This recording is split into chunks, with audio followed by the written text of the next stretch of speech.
Okay, Assalamu alaikum wa rahmatullahi wa barakatuh. Alhamdulillahi wa kafa wa salamu ala ibadihi alladhina istafa amma ba'd. And the topic today is Iyadatul Marid wa Talqeenul Mayyit wa Ziyaratul Qubur. Yes, Hamza. بسم الله الرحمن الرحيم. عيادة المريض وتلقين الميت وزيارة القبور. ويشرع للمرضى عيادة فأتهم تخفض رحمة تغمر مجالس عودي. ف70,000 من ملائكة الرضا تصلي على من عاد مرضى إلى الغد. وإن عاده في أول اليوم واصلت عليه إلى الليل الصلاة فأسند. فمنهم عد وخفف ومنهم الذي يؤثر التطويل من متردد. ففكر وراعي العبادة حال من تعود ولا تكثر سؤالا تنكدي. Okay, let's start. Bismillah. So as you heard, that the topic is Iyadatul Marid, visiting the sick people, wa Talqeenul Mayyit, and encouraging the Mayyit to say La ilaha illallah, wa Ziyaratul Qubur, and visiting the graveyards. So three things here, Iyadatul Marid. So let's start with the Iyadatul Marid, meaning visiting the sick people. As for the visiting the sick people, if it's meaning, when we say sick people, we mean Muslim who is a sick. Muslim who is a sick. Visiting the sick Muslim brother is one of the rights of the Muslim. Prophet ﷺ mentioned in the hadith, Haqqul Muslim al-Muslimi khams. A Muslim has rights over other Muslim, 5 rights. Among them, he mentioned Iyadatul Marid, meaning visit the sick person who is sick, visit him. That is his right. And we find in other hadith, Prophet ﷺ commanded, it is in Sahih Bukhari, he said, Udul Marida wa atimul jai wa fukkul ani. Rawahul Bukhari, meaning visit the sick, feed the hungry, and arrange for the release of the captive. So these are command from Allah, from Prophet sallallahu alaihi wasallam. And yes, there's another famous hadith, I think it is in Sahih Muslim, that Allah subhanahu wa ta'ala will say to a person, look, I was ill and you did not visit me. Kuntu maridan falam ta'udni. Meaning I was sick or was ill and you did not visit me. And the slaves say, oh Allah, how can you become ill? You are the Rabbul Alameen. Yabna Adam maristu falam ta'udni. And it is in Sahih Muslim. Meaning, Ibn Adam, I was ill but you did not visit me. Then the slave said, oh my Rabb, how could I visit you and you are the Rabb of the worlds? Meaning you don't fall ill and how could I visit you? Then Allah subhanahu wa ta'ala says, Ama alimta anna abdi fulanin marida falam ta'udhu. Meaning that thereupon Allah would say, did you not know that such and such a slave of mine was ill, but you did not visit him? Have you visited him? You found me there, or you found the reward therein. Okay, so this hadith also tells us the importance of visiting a sick person. And when we go to visit a sick person, sick Muslim, so there are a number of benefits.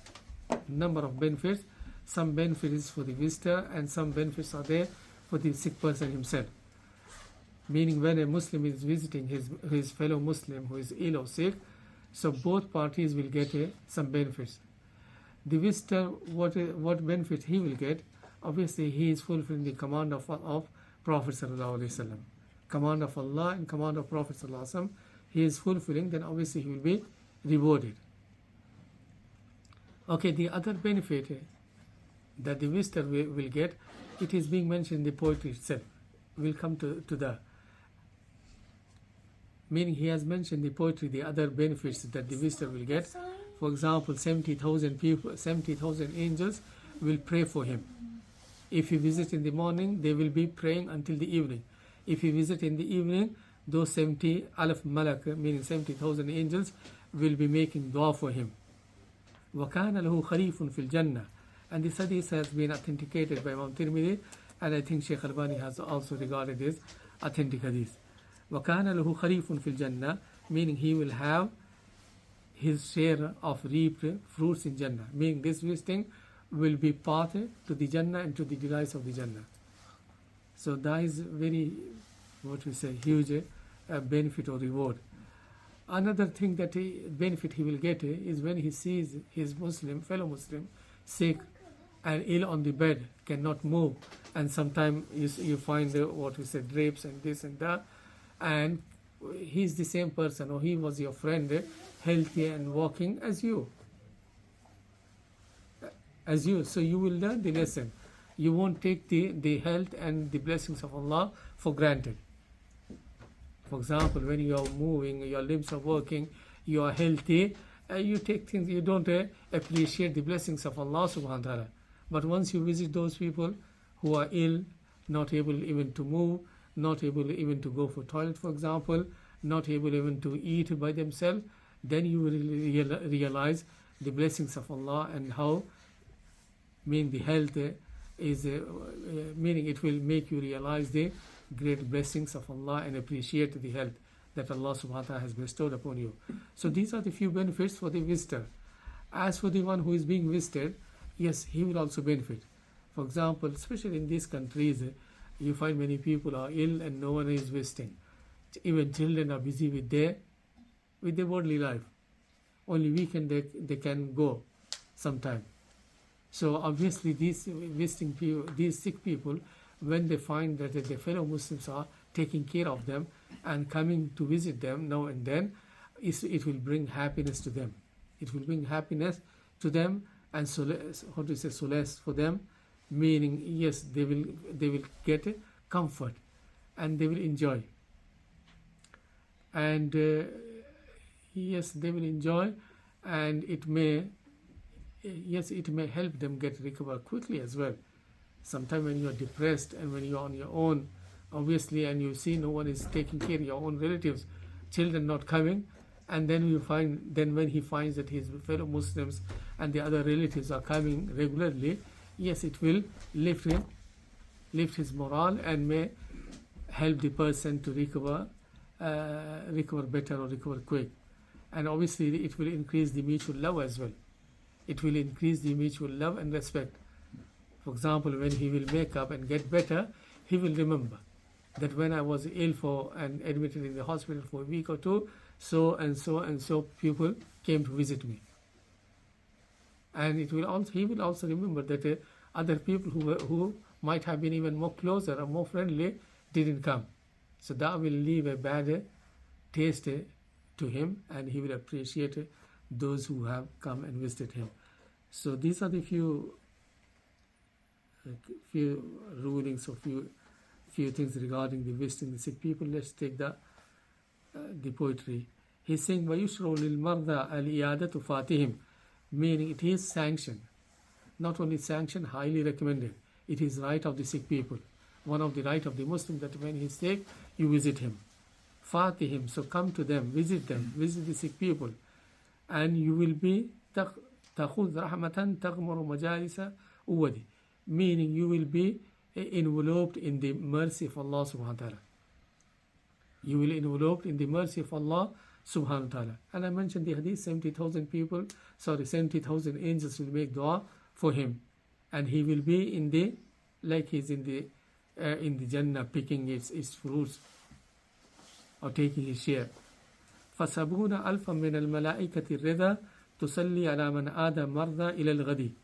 And he said that 70,000 angels will pray for him. They will pray for him عَلَى مَنْ آدَ مَرْضَى إِلَى الْغَدِ, meaning those who have visited him in the morning, for example, until evening until next day. And I mentioned the hadith, Imam Tirmidhi has regarded it as authentic, and Shaykh Albani also has declared the hadith as authentic. إِنَّ الْمُسْلِمَ إِذَا آدَى أَخَاهُ الْمُسْلِمِ لَمْ يَزَلْ فِي خَرْفَةِ الْجَنَّةِ. And the other one, صَلَّى عَلَيْهِ سَبُونَ أَلْفَ مَلَكٍ حَتَّى يُمْسِي. So it is a very rewarding act, and many of us are unmindful or not aware. وَإِنْ آدَهُ فِي أَوَّلِ الْيَوْمِ وَصَلَتْ عَلَيْهِ إِلَى اللَّيْلِ الصَّلَاةَ فَأَسْنِدِي. And if he visits in the morning, then the 70 angels 70,000 angels will keep making dua for him until the night or evening, and vice versa. فَمِنْهُمْ مُغِبًّا أُدْ. And then he is mentioning few etiquettes of visiting. And the one who is going to visit, he should be mindful of these etiquettes. And meaning very beneficial, and scholars have mentioned those etiquettes as well. Meaning etiquettes to be followed by the visiting person. He's saying, فَمِنْهُمْ مُغِبًّا أُدْ. For some people, visit now and then. Mughibban means not every day. One day and leave one or couple of days in between and visit now and then. For who? For example, some people are ill and they may get upset.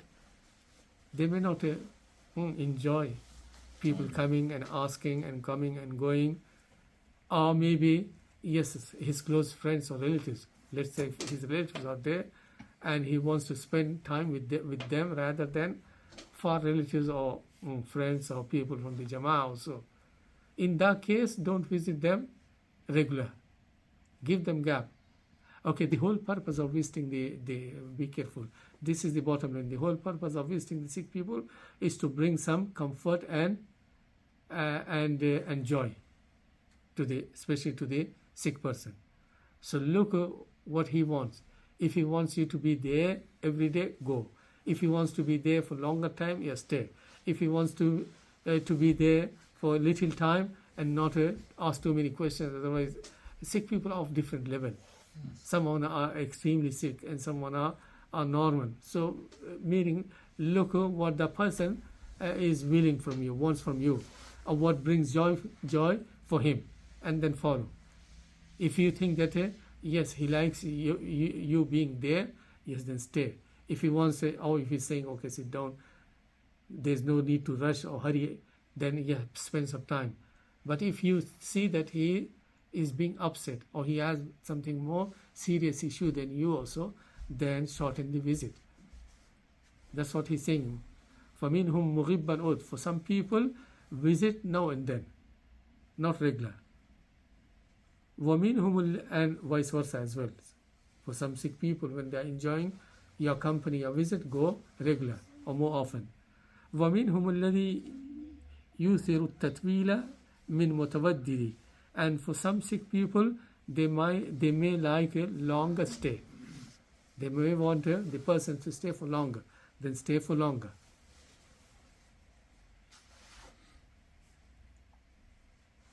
He's saying, فَفَكِّرْ وَرَائِ فِي الْإِيَادَةِ حَالَ مَنْ تَعُودُ. So look to the situation of the sick person, what he wants from you, and act accordingly. Okay, so that is the bottom line. Look what the person wants from you or what bringing joy and comfort for him, act accordingly. وَلَا تُكْثِرْ سُؤَالًا تُنَكِّدِي. And don't ask too many questions that may upset him. For example, ask few questions how you're doing, and if you're, for example, students of what we say medical, or if you're a doctor, you may increase the question. But if you're a normal person, you don't know anything, there's no point to see this report or the other report or ask too many questions. It may upset him. لا تكثر سؤالا وذكر لمن تأتي بتوبة مخلص ولقنه عند الموت قول الموحد. Okay, and other etiquette is mentioning. He's saying وذكر لمن تأتي بتوبة مخلص. He's saying when you visit the sick person, remind him of tawbah. Give him advice to repent from his sins. Okay, don't give advice in a way that he may think that his time, yes, that his time has come and increase his worry also. Okay, don't advise in that way. Be careful. You can say, look, tawbah is required at all time. Our Prophet ﷺ used to make tawbah every single day, more than 100 times or 70 times in one sitting. So say something general, and yes, he will understand. But if you start saying in a serious way or something, then he may become worried. Meaning worried that doctors may have said something to him or so, and his situation and his BP, other things may get worse. وَلَقِّنْهُ إِنْدَ الْمَوْتِ قَوْلَ الْمُوَحِدِ. And if you see that someone's time has already come for example, and he's leaving this world, then encourage him to say La ilaha illallah. لَقِّنْهُ عِنْدَ الْمَوْتِ قَوْلَ الْمُوَحِّدِ. The statement of Tawheed. لَقِّنْهُ means exhort him, encourage him. And here we find number of hadiths. Prophet ﷺ said, لَقِّنُوا مَوْتَاكُمْ بِلَا إِلَهَ إِلَّا. And I think it is in Sahih Muslim. Exhort or encourage those who are about to die to say La ilaha illallah. Okay, the way you encourage him, not necessarily ask them to say La ilaha illallah. You just say little loud. You would say La ilaha illallah Muhammadur Rasul little loud, and he will listen, and Allah willing, he will be able to copy you. But if you are asking and he's in pain, he is in a different world, and he's worried about his future also, he may say shut up or something. You never know how he may react. He may say shush, or he may refuse to say. That will be bad. So instead of asking him to say, just you say in a what we say, audible voice or so, then inshallah he may copy you. Is it only La ilaha illallah, La ilaha illallah Muhammad Rasul, the full kalimat? I mean, the wording says laqinu mawtakum la ilaha illallah, but it may include the other part as well. Okay. When we say shahada la ilaha illallah, obviously it includes both parts. Man kana akhiru kalamihi la ilaha illallah dakhala jannah. This is another hadith. If someone's last wording la ilaha illallah, he will be taken to the Jannah. And obviously at that particular time, only righteous people, may Allah make all of us our children and relatives from them, they will be able to say it. Because the body functioning is what we say, may not be functioning properly, you're not in a normal state of mind, you're worried, and many a shaitan is using his energy, or increasing his effort to deviate you at that particular time. So all these things and the pain, everything will be there, and the person will be in a difficult situation. And I remember I went to visit one of my far relative long ago, 15, 18 years ago maybe. And he was in extreme pain. And the doctors already told us that the body is not functioning. He might have an hour or two or something. So he was in extreme pain, almost like screaming, also extreme pain. And some people were coming and saying, Salaam alaikum, how are you? All those things should be stopped at that particular time. Just La ilaha illallah or make dua. So I said, say Allah, Allah. I mean, it is Allah subhanahu wa ta'ala who advised me, because he was surrounded by his relatives and I also was there. Then he looked at me and nodded his head, asking what to say, for example. Meaning he nodded his head to say, asking what to say. Then I said kalima, and he repeated. Obviously his voice was not 100% clear, but it was understandable that he is saying kalima. 50-60% of his voice was clear. And I think that was his last. I then asked the people not to bother him, saying salam and this and that, and he passed away half an hour or 40 minutes after. Okay, one good thing I realized in him, and sometimes we lack that thing, that he would come for one prayer, Zuhr prayer only. He would live in Woodley and was obviously relatively older. He would come for Zuhr prayer once every day. And he would not get involved in any other things. Sometimes we talked about the committee and this person said this and look what he did this. And many other things we get involved. And look what they are doing, what they are passing, and what rule they are making. Many other things. But he never used to get. He would listen, but no comments. He would not say anything. That's also a very good thing. When Husn Islam marry, tarkuhu ma la yani.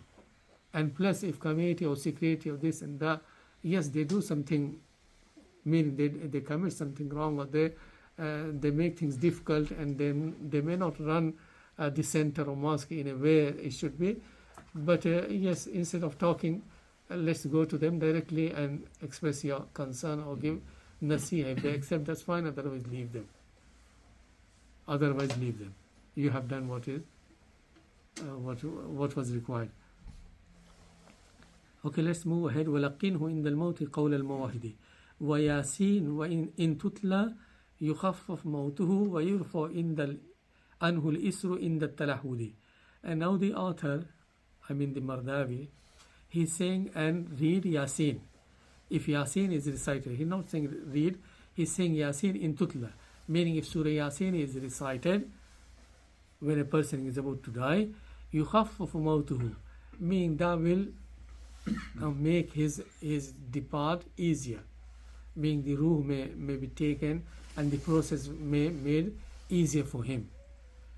وَيُرْفَى عَنْهُ الْإِسْرُ إِنْدَ تَلَهُدِ, and if Yasin is recited, then it make what we say, the matter easier for him when he's being laid down into the grave. Okay, this is what the author has said, and this is what some of the Salaf or some of the ulama already have said. For example, you go in Tafsir Ibn Kathir, even Allama Ibn Kathir has mentioned that some of the ulama used to say that whenever Yasin is recited, not only on this occasion, when people are in hardship or in, so it has got the ta'asir to lessen the issue. It has got the effect to make things easier or something. But there's nothing such in the Sunnah. This hadith that is weak. This hadith that says recite Yasin, that has been regarded weak. So if it is a weak, then we haven't got anything from Prophet sallallahu alaihi wasallam. It is saying of some of the ulama. But obviously it should not be recited when the person is being laid down into the grave. There is no Quran recitation should be done when at the burial or in the graveyards. But if someone is reciting, I'm not sure, the hadith is weak, to expel the shaitan also, I'm not sure.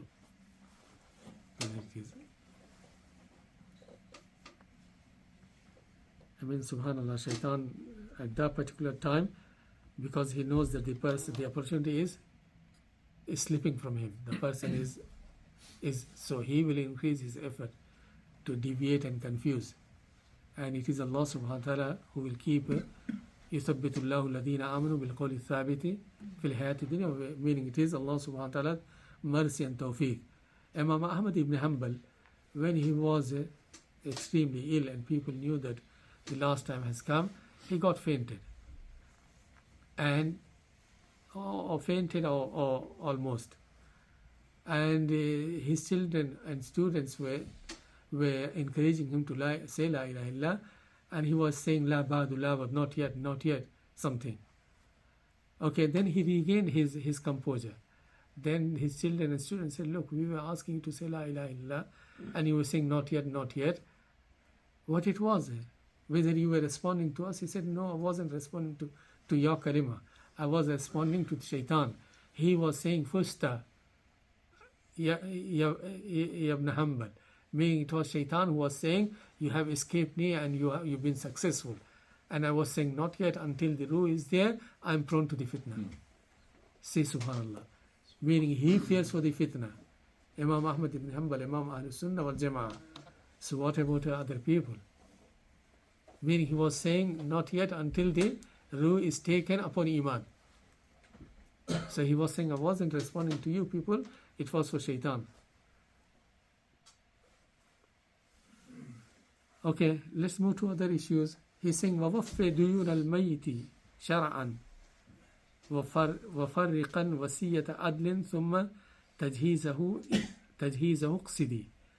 Okay, so he's saying, وَفِّ دُيُونَ الْمَيِّتِ, meaning fulfill or pay back the loans that the mayyat has taken, and fulfill his will and wasiyah that he has made,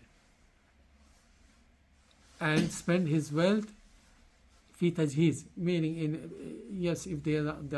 if there are expenses involved in the burial, in the kafan and other things, then use the money. So he said his money should be used in three things. The first thing he's mentioned is duyunul mayyit, clearing the debt or loan that he has borrowed or taken, and wasiyah, will he has made, give this much amount of money for this person or the charity or so on and so forth. And then third, he said tajheez, spend his money for his burial. Okay, the order is the burial comes first. If he has left some money, then the part of money should be used to cover the expenses of the burial. Especially in this country, you need to buy even the grave. Okay, even the grave you have to buy. Yes, in Muslim countries or the graveyard, the maqbara is, alhamdulillah, is free, is waqf. No individual has to pay any money because it has been designated or made waqf for Muslims. But in these countries, yes, you have to pay money even for the grave. Okay, so that is the first. And the second thing is, his money should be used to clear his debts. Then comes the wasiyah. After that, if the money is left, and so fulfill his will, and then if any money left after these things, it need to be distributed among the legal heirs. Okay, so that is the order. That is, then duyun means loans, and then will, and then remaining money need to be distributed among the waratha. So the kids cannot pay the money for. I mean, if they want, they can. They can. If they want, they can. Yeah. Or if a friend or third party says, I will bring kafan for him, it's fine. But it is good to be from his own wealth. Okay, in the Quran you see min ba'di wasiyatin tusuna biha aw dayn, or min ba'di wasiyatin yusa biha aw dayn. In the Quran, in Surah Nisa, Allah subhanahu wa ta'ala mentioned the designated portion from the inheritance, and then he said that inheritance need to be given after min ba'di wasiyatin, after fulfilling the wasiyah and clearing the debt. So wasiyah has been mentioned first in the Quran, and then followed by debt. And we said in the practical, yes, dayn comes first for clear his debt, and then the wasiyah. And ulama have agreed that is the order. But why wasiyah has been mentioned in the Quran first before the dayn? Because what happens, the dayn is someone is there to ask. Meaning those who have given money, they will come forward. They say, look, your father, your brother, or someone, so and so has borrowed. These are the documents. Can you clear the debt? As for the wasiyah, because it is a charity, and meaning there is no authority behind. Meaning there is no authority behind fulfillment of the will or so. That's why Allah subhanahu wa ta'ala mentioned the wasiyah first before the dayn. Even though in order is other way around. Okay, let's move ahead. Remember wasiyah to adlin. He has mentioned the wasiyah, fulfill the wasiyah if it is just. If he has made an unjust wasiyah, illegal wasiyah, we talked about in the previous lesson, that it has no sanctity. You don't have to fulfill. For example, he has got 3 sons already, and he is making wasiyah for the younger one, that apart from his share, he should get 5,000 and 10,000. That is also wrong. La wasiyata li warithin, meaning those people for whom a specified portion of the inheritance is designated, no will should be made. No will should be made. Even if someone has made it, is not valid. Because Allah subhanahu wa ta'ala has already given him a fixed portion of the inheritance. Yes. Okay, let's complete. Yes. In the British law, like they just call it, when we draw up one according to the Sharia, they still call it all of it will. All of it is a will. Yes, so the word will may be used for the inheritance. Yes. Yes, but here when we say wasiyah, Yeah. it is a voluntary. That's voluntary. Is it, how much of the estate is it? Is One it a third? third. 1/3. Maximum 1/3. Maximum. Maximum. 1/3.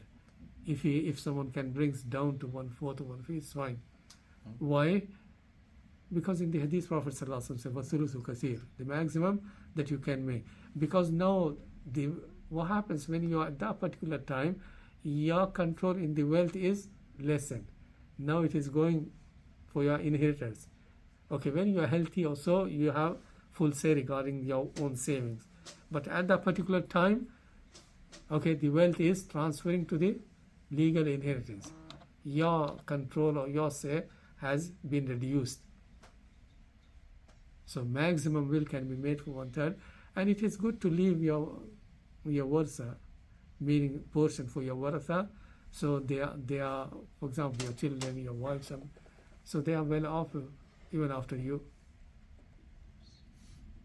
Okay, they are not in a difficult or vulnerable position. Okay, there is another hadith in this regard. Maimuna radhiyallahu anha. Maymuna radiallahu anha, she had a maid, okay, and she freed her. And then she informed Prophet sallallahu alaihi wasallam. She said, did you do so? She said, yes. Prophet sallallahu alaihi wasallam said, if you had given her to your akhwal, to your uncles, to your relatives, it would have been more rewarding for you. Yes, even though she freed it. So taking care of your relatives, especially your inheritors and leaving something, that's fine. And one can combine 5%, 10% or something for good purpose, charity, voluntary, and the remaining obviously goes to the inheritors. Okay, let's move ahead. Let's complete this chapter in a couple of minutes' time.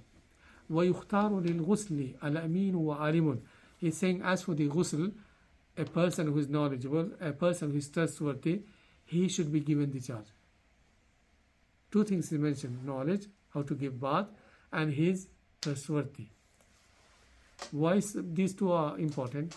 Yes, because you have knowledge, so you give bath according to Sunnah. You are trustworthy, so even you see some what we say in the body, something, you will keep it to yourself. You will not disclose. Especially when a person gets extremely ill or so, and after being into the bed, yes, they may sustain some injuries and some things which they may not like other people to come know about it.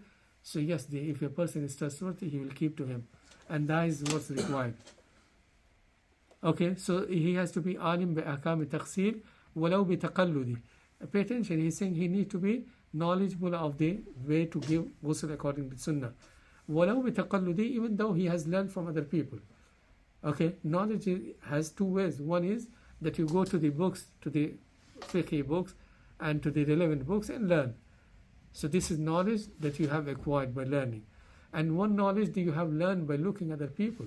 You've been with those people who used to give ghusl, and you have learned. This is called a ta'allum bitaqallud, meaning you have copied other people, you have learned from them. That's also fine.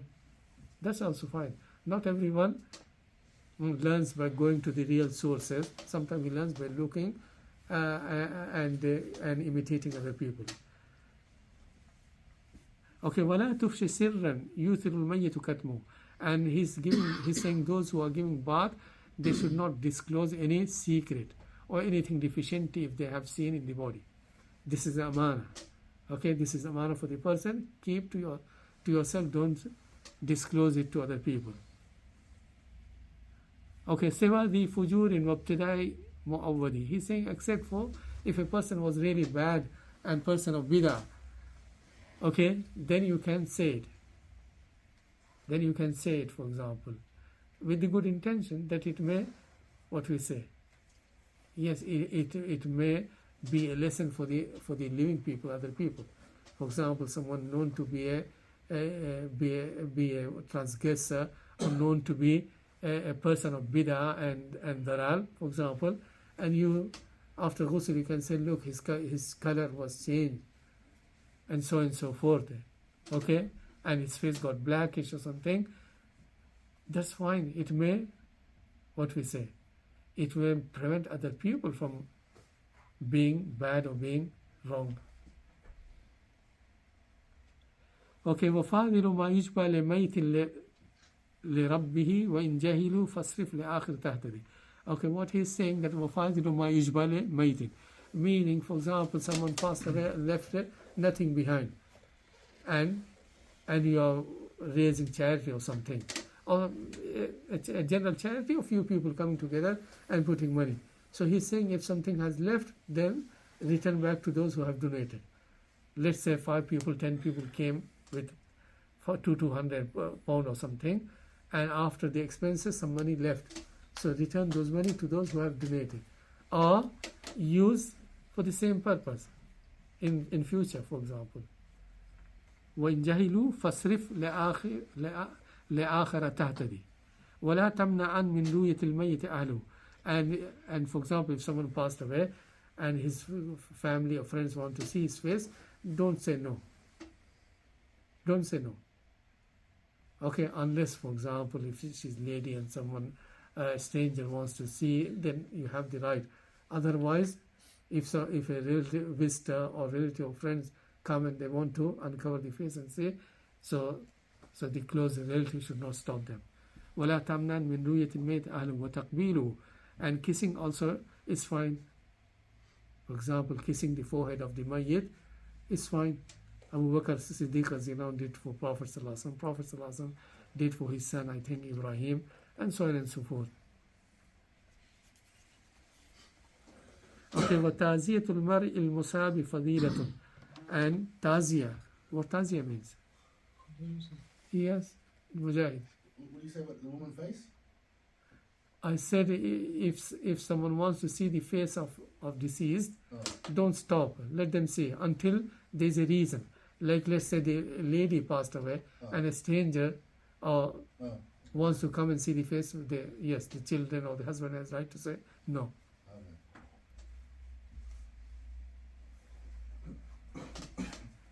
وَتَعْزِيَةُ الْمَرْءِ الْمُصَابِ فَضِيلَةٌ. And giving ta'ziyah, condolence, okay, to the relatives is fadila, meaning it is something required. It is something required. Prophet ﷺ did it with his close relative. When Ja'far ibn Abi Talib passed away, he went to his family and consoled. How do you say console them? Okay, I think there's a hadith as well. Ta'ziyatul Musab. This hadith as well, which speaks about its recommendation and its reward. Okay, but pay attention. Ta'ziyah is fine. It is sunnah and it is recommended, but there is no particular way. You can give ta'ziyah on the phone, or you can say those words when you have seen him at the janazah prayer or at the burial. You don't necessarily have to go to his home or to the mosque, Aisha mosque, and this mosque where they sit and try to receive the people for this purpose. Is it clear now? Many people travel from far away and they think ta'ziyah is not done until you go and visit them at the home. Okay, if you have phoned them and you said be patient and hope for the reward, ta'ziyah is done. And sitting in a particular place and serving them food. Okay, scholars or people of Sunnah, they did not like this type of ta'ziyah. What about in some countries and cultures, when you go to do ta'ziyah, they say al-Fatiha and stuff like this? How what did they say? They read like Surah al-Fatiha. Okay, Fatiha is this fine or bid'ah? A Fatiha is no good because Fatiha is supposed to read in the prayer. There they say you don't have to read. Where it's supposed to be read, they say no, it's not necessary. And where you should not, they do it. Obviously making dua is fine, and that dua can be done at any time, all the time. And only one word they say, Allah ki marzi or qaza and qadar or something, and next second they talk about the worldly affairs. As you don't find any difference between those gathering and the normal gathering. I have seen when you go to them, yes, initially Assalamu alaikum and yes, be patient, it is a qaza and Allah, so and so forth. Next minute they are serving food and enjoying and eating and drinking. So where is the ta'ziyah is there? Okay, وَكُلُّ بُكَاءٍ لَيْسَ مَعَهُ نِيَاهٌ. And now he's saying that every cry which is not associated with the niyah and nadr is normal. A normal cry where you move to the tears and tears are coming out, that's fine. Prophet ﷺ moved to the tears when his son Ibrahim passed away.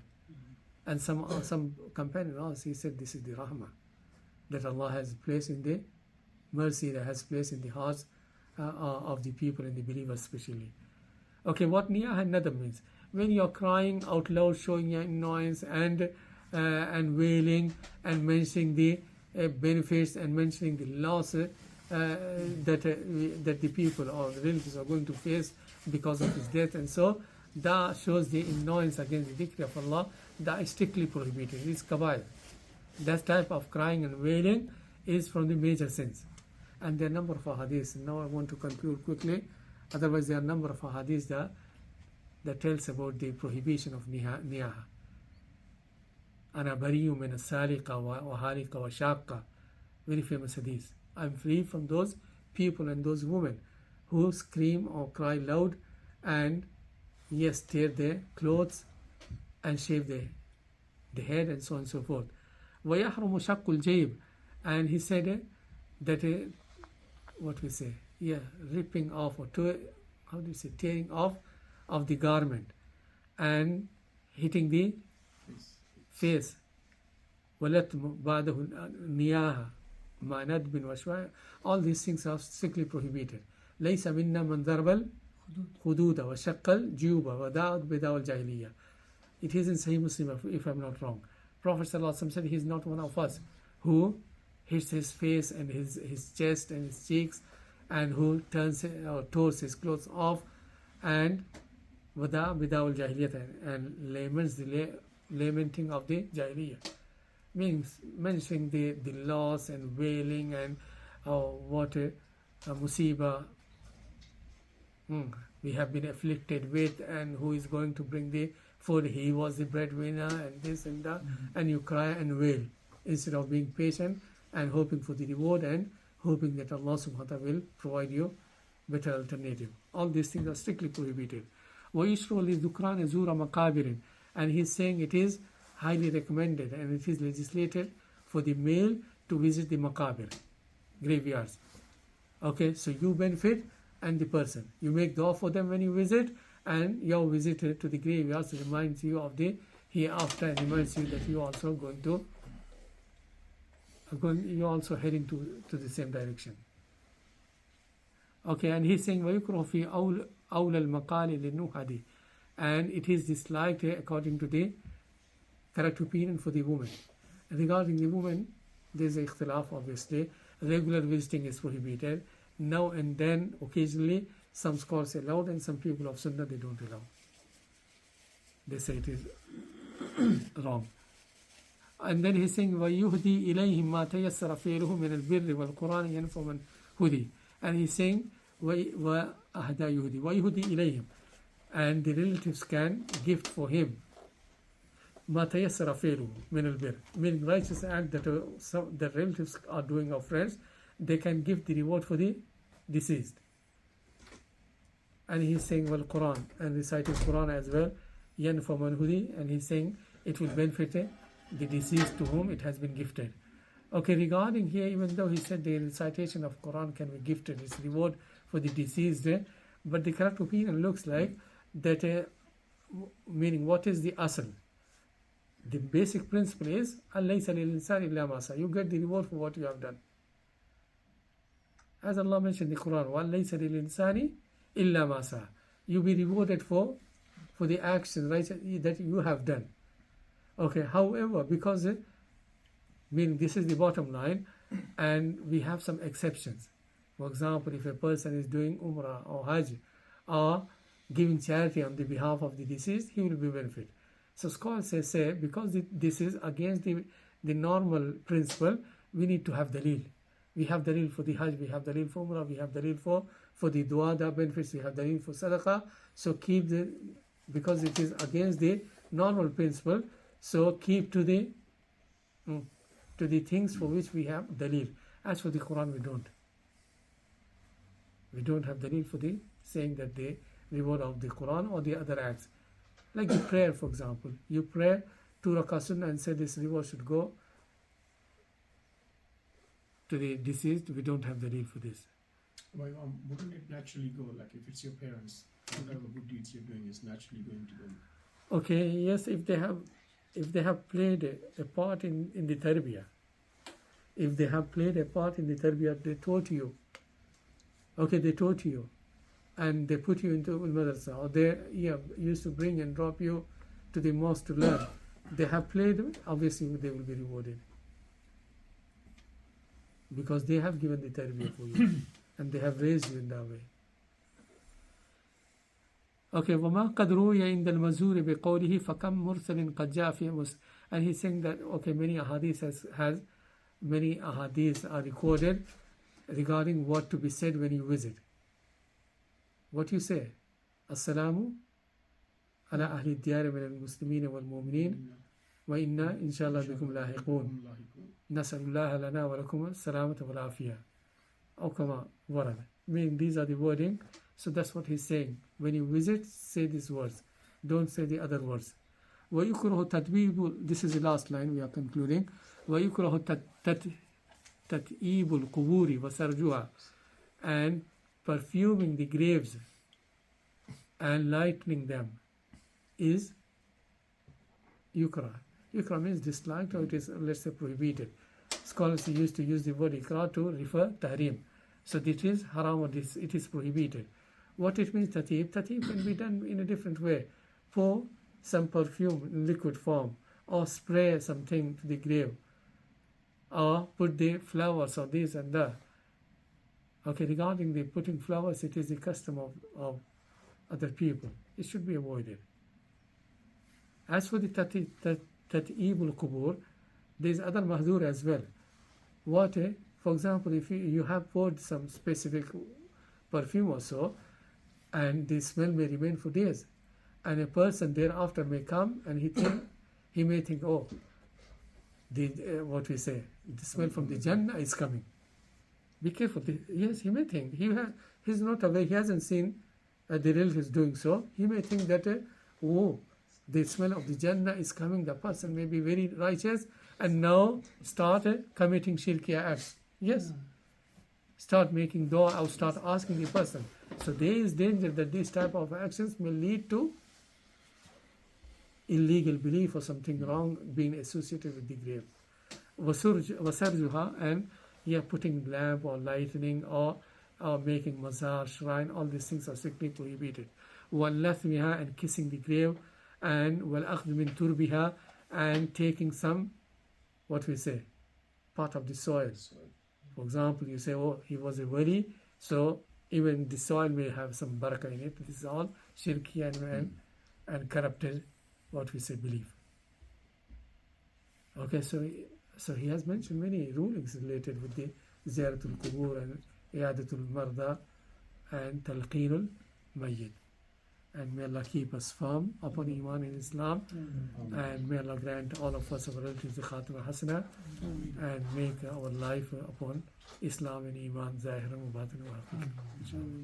أقول قولي هذا وأستغفر الله لي ولكم سائر المسلمين فاستغفروه إنه غفور رحيم وصلى الله تعالى على خير خلقه محمد وآله وصحبه أجمعين. يا رب العالمين.